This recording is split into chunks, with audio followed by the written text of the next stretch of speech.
Yan, good morning. So today, naglalagay na tayo dito ng kanyang pinaka-railing. Yan.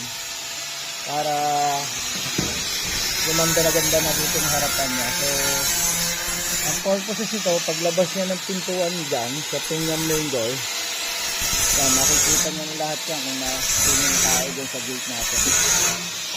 So, kailangan tayo maglagay ng railing dito. So, yan ang pinaka-enclose ng kanyang veranda para hindi mahulog si Kuya to. Katulad ho nito. Yan. So, tuloy-tuloy lang tayo as of today. Yan, ito na po yung kanyang loob. So, meron pa po tayong dalawa. Na yung close dito. Sa lugar na yan. Saka ito, lalagyan natin ng bakal ulit.